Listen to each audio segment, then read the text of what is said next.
البدع والأهواء، أهل البدع العقائدية وأهل البدع السياسية. نقول بيننا وبينكم السلف، بيننا وبينكم الكتب، كان فيقول البدع بيننا وبينكم. Bismillahirrahmanirrahim. Alhamdulillahi rabbil alamin. Asyhadu an la ilaha illallah wahdahu la syarikalah wa asyhadu anna Muhammadan abduhu wa rasuluh. Allahumma sholli ala Muhammadin abdika wa rasulik wa ala alihi wa ashabihi ajma'in. Amma ba'd. Kita masuk ke muka surat 55. Qala al-mu'allifu rahimahullahu ta'ala al-babus tsalisa asyar, bab yang ke-13, hafizul Qur'an ahaqqu bil imamah fis shalah minal alim. Penghafal Al-Qur'an lebih berhak untuk menjadi imam di dalam sholat daripada orang alim. Baik, ini alal khilaf, tapi inilah yang rajih. Orang alim keutamaannya lain. Hafizul Quran ini terkait lebih berat untuk menjadi imam dalam sholat. Qala Imam Muslimun rahimahullah haddatsana Abu Bakar ibn Abi Syaibah wa Abu Sa'id al-Ashaj kilahuma an Abi Khalid.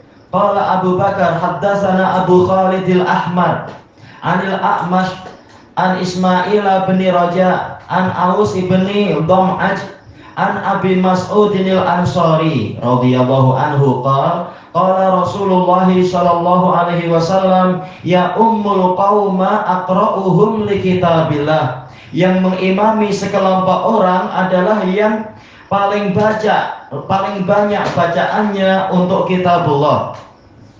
Fa in kanu fil qira'ati sawa'a, apabila mereka sama setara dalam qiraah, fa'alamuhum bis sunnah, maka yang menjadi imam adalah yang paling tahu tentang sunnah. Jadi nomor satu adalah yang paling hafal Quran, yang nomor dua adalah yang paling berilmu. Baik, inilah sisi pendalilannya.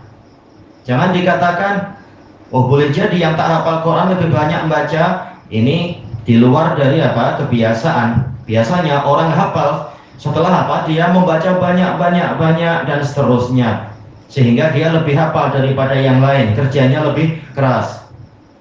Dan ini akan diperkuat dengan dalil-dalil yang lain, menunjukkan yang paling banyak menghafal itu yang paling berat jadi imam. Apabila ada kesamaan, maka yang paling berilmu. Fa in kanu fi sunnati sawa'a fa aqdamuhum hijrah. Kemudian apabila ilmu mereka tentang sunnah itu setara, maka yang lebih dulu hijrah, yang jadi imam.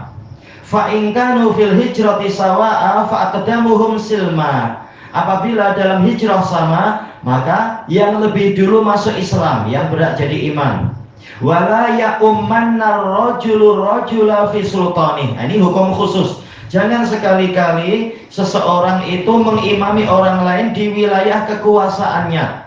Misalkan kita pergi ke Kuala Lumpur, maka yang lebih berat jadi imam adalah tuan rumah daripada kita. Kecuali kalau tuan rumah mempersilahkan tamunya jadi imam, nah ini memang dia mengalah. Tetapi kalau tidak ada izin, maka hukum asalnya tuan rumah yang berhak untuk jadi imam, walaupun hafalannya tidak sebanyak tamunya. Ini hukum khusus. Wala yaqutu fi baitihi ala takrimatihi illa biiznih. Dan janganlah dia duduk di rumah orang tersebut di atas tempat duduk yang dia muliakan, yang dia sukai, kecuali dengan seizinnya. Baik, qala al-Ashad fi riwayatihi maka nasilma sinna. Baik, riwayat lain bukan lebih dulu masuk Islam, tapi lebih tua usianya. Kita baca catatan kaki, asyarul hadisu ila annal aktsara hifdhan li kitabillah aula bil imamati fis shalah minal a'lami bis sunnah. Hadis tadi mengisyaratkan bahwasanya orang yang paling banyak hafalannya terhadap kitabullah itu lebih berhak untuk menjadi imam di dalam sholat daripada orang yang paling berilmu tentang sunnah. Wa mimma Ini wa mimma ya. Kenapa wawunya dua? Wa mimma. Wa mimma yuqawwi hadza, dan yang menguatkan ini mestinya mim, wawu kedua jadi mim, wa mimma. Termasuk yang menguatkan ini hadisu Abdullah bin Umar radhiyallahu anhuma. Hadis Ibni Umar radhiyallahu anhuma qala lamma qadimal muhajirun al-awwalun al-asabah mawdi'un bi Quba. Tatkala orang-orang muhajirin itu yang pertama itu mereka tiba di tempat yang namanya Asabah, dan ini satu tempat di Quba, qabla maqdami Rasulullah sallallahu alaihi wasallam, sebelum ketibaan Rasulullah sallallahu alaihi wasallam, kana ya ummuhum Salimun maula Abi Hudzaifah, maka yang mengimami mereka adalah Salim maula Abi Hudzaifah. Wa kana aktsarahum Qur'anan, dia yang paling banyak Qur'annya, bahkan terkenal termasuk orang yang hafal semua Al-Quran di masa hidupnya Nabi adalah Salim ini, dapat tazkiyah dari Nabi sebagai yang paling hafal, di antara yang paling hafal. Berarti padahal apa, para muhajirin yang awalun seperti Abu Bakar, Umar, mungkin bukan Abu Bakar menyertai Nabi, ada Umar, ada yang lain-lain, mereka jelas lebih berilmu daripada Salim maula Abi Hudzaifah. Tapi yang terpandang sekarang adalah yang paling banyak hafalannya. Ini sebagai pemuliaan.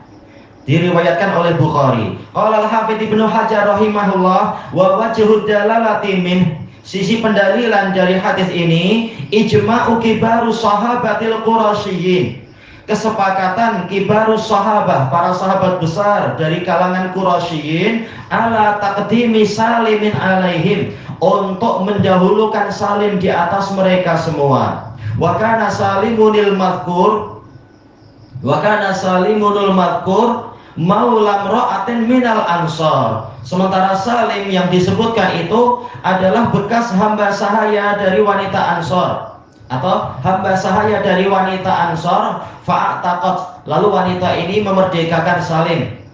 Jelas muhajirin rata-rata lebih berilmu daripada Ansor dan lebih utama. Tapi Salim karena hafalannya lebih banyak, maka dia yang lebih berhak jadi imam. Wa ka'anna imamatahu bihim kanat qabla an yu'tat, seakan-akan kata Al-Hafidz Ibnu Hajar, kepemimpinan beliau di hadapan mereka semua itu sebelum beliau dimerdekakan. Walaupun beliau ini masih hamba, tapi karena beliau lebih banyak hafalan Quran, maka beliau yang nomor satu dalam masalah imam. Wa bidzalika tadharu munasabatu qaulil musannif, dengan inilah akan nampak kesesuaian dengan ucapan penulis, yaitu Imam Bukhari, yang membahas masalah kepemimpinan hamba sahaya dalam masalah sholat. Wala yamna'ul abd, bahwasanya hamba tidak terhalang untuk jadi imam, walaupun yang lain-lain orang Quraisy bahkan. Nah, hamba tidak dilarang untuk jadi imam karena hafalannya lebih banyak. Ila qaulih, sampai pada ucapan Ibnu Hajar, qauluhu wa kana aktsaruhum Qur'ana, beliau paling banyak Qur'annya dibandingkan mereka. Apa makna paling banyak? Apakah yaitu mushafnya banyak, beli 10? Tentunya tidak demikian, maksudnya adalah hafalannya.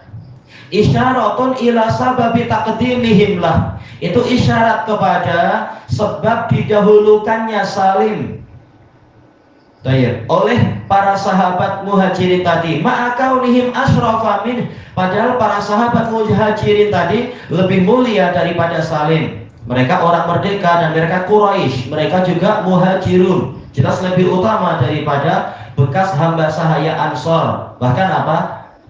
Bahkan waktu itu masih jadi hamba sahaya di waktu itu.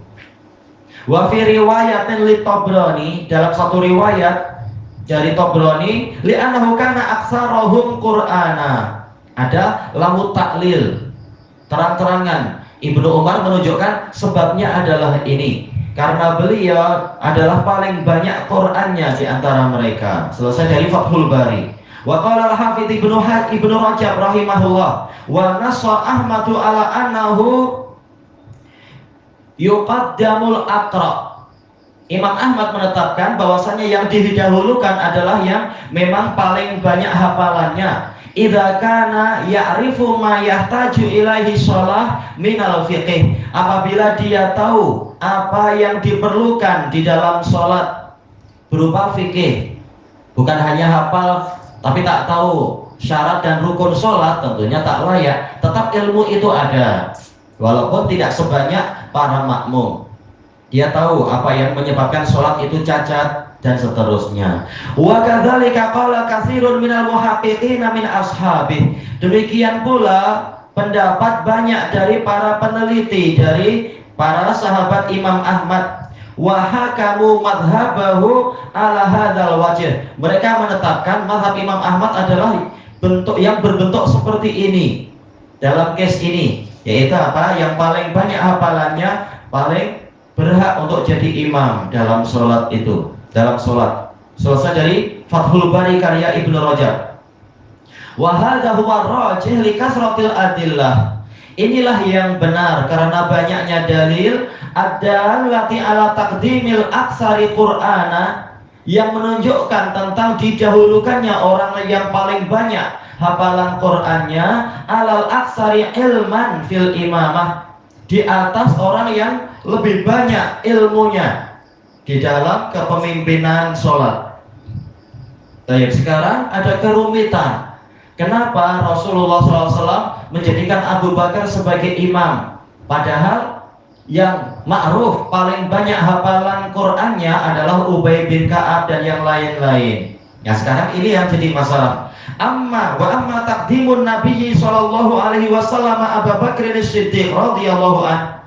Adapun Nabi mendahulukan Abu Bakar As-Siddiq radhiyallahu anhu ala Ubay bin Ka'ab radhiyallahu an, daripada Ubay bin Ka'ab fil imamah, dalam masalah jadi imam sholat ketika Nabi hendak wafat itu, menyuruh yang jadi pengganti adalah Abu Bakar. Laisa dalilan ala annal a'lama muqaddamun alal aqra. Itu bukan dalil yang menunjukkan bahwasanya orang yang lebih berilmu itu lebih diutamakan daripada orang yang lebih banyak hafalan Qur'annya. Walakinnan nabiyya sallallahu alaihi wasallam arada tanbihal ummah. Tetapi Nabi sallallahu alaihi wasallam ingin mengingatkan umat ala anna Abu Bakrin radhiyallahu anhu huwal ahaqqu bil khilafati ba'dah, bahwasanya Abu Bakar radhiyallahu an, beliau itulah yang paling berhak menjadi khalifah sepeninggal Nabi. Jadi ini masalahnya bukan masalah hafalan. Ini hukum khusus untuk Abu Bakar, ini hukum khusus sebagai peringatan bahwasanya beliaulah khalifah. Amma Syafi'i wal Bukhari, adapun Syafi'i dan Bukhari rahimahumallah, harusnya huma ya, bukan rahimahullah. Iya, karena ada Syafi'i, ada Bukhari. Faqad rajjaha taqdimal aqlami 'alal aqra. Mereka berdua telah merajihkan untuk mendahulukan yang lebih berilmu daripada yang lebih banyak hafalannya. Baik. Qala al-Hafidz Ibnu Rajab rahimahullah ba'da dzikri adillatil Imam Ahmad. Al-Hafidz Ibnu Rajab setelah menyebutkan dalil-dalil Imam Ahmad bahwasanya yang lebih hafal itu yang lebih berhak, bukan yang lebih berilmu. Wa fil babi ahaditsu ukhar. Di dalam bab ini ada hadis-hadis yang lain bahwasanya yang lebih hafal itu lebih berhak. Wa qad ta'awwala Syafi'i wa ghairuhu hadhil ahadits. Baik, Imam Syafi'i dan sebagian ulama yang lain menakwilkan hadis-hadis tadi. Hadis-hadis apa itu? Yang menunjukkan yang lebih hafal itu yang lebih berhak jadi imam. Ala anna nabiyya sallallahu alaihi wasallam innama khatabat ashabah. Bahwasanya Nabi SAW hanyalah mengajak bicara para sahabat beliau. Wa kana aktsaruhum qur'ana wa kana aktsaruhum qur'ana aktsaruhum fiqha. Sementara para sahabat itu yang paling banyak hafalannya adalah yang paling banyak fikihnya, paling banyak ilmunya. Baik. Walaupun apa itu belum tentu. Buktinya dalil-dalil yang lain menunjukkan Rasulullah menyuruh untuk belajar Quran cari di fulan tanpa menyebutkan Abu Bakar, tanpa menyebutkan Umar, tanpa menyebutkan Umar dan Utsman dan Ali. Baik. Menunjukkan bahwasanya masalah Quran ini khusus. Baik. Jelas yang paling berilmu adalah Khulafaur Rasyidin. Tapi ketika masalah Quran, kenapa bukan mereka berempat yang disebut? Masalah hafalan menunjukkan bahwasanya tidak semua yang lebih berilmu berarti lebih hafal. Baik. Fa inna qira'atahum kanat ilman wa amala. Karena qiraah para sahabat itu ilmu dan amalan. Itu betul tentunya. Jelas para sahabat mereka di samping membaca, mereka juga mengilmui dan mengamalkan. Tetapi masalah paling banyak hafalannya, ini lain tentunya. Bi khilafi man ba'dahum, berbeza dengan yang setelah para sahabat. Banyak yang hafal tapi tak berilmu, atau hafal dan berilmu tapi tak mengamalkan, dan seterusnya. Wa ujiba an hadza biwajhain. Takwil Imam Syafi'i tadi dijawab dari dua sisi. Ahaduhuma, sisi yang pertama, anna hadza khitabun amun lil ummati kullihim. Bahwasanya hadis ini, hadis yang di awal-awal itu, ya ummul qauma aqra'uhum li kitabillah, yang mengimami sekelompok orang adalah yang paling banyak bacaannya terhadap kitabullah.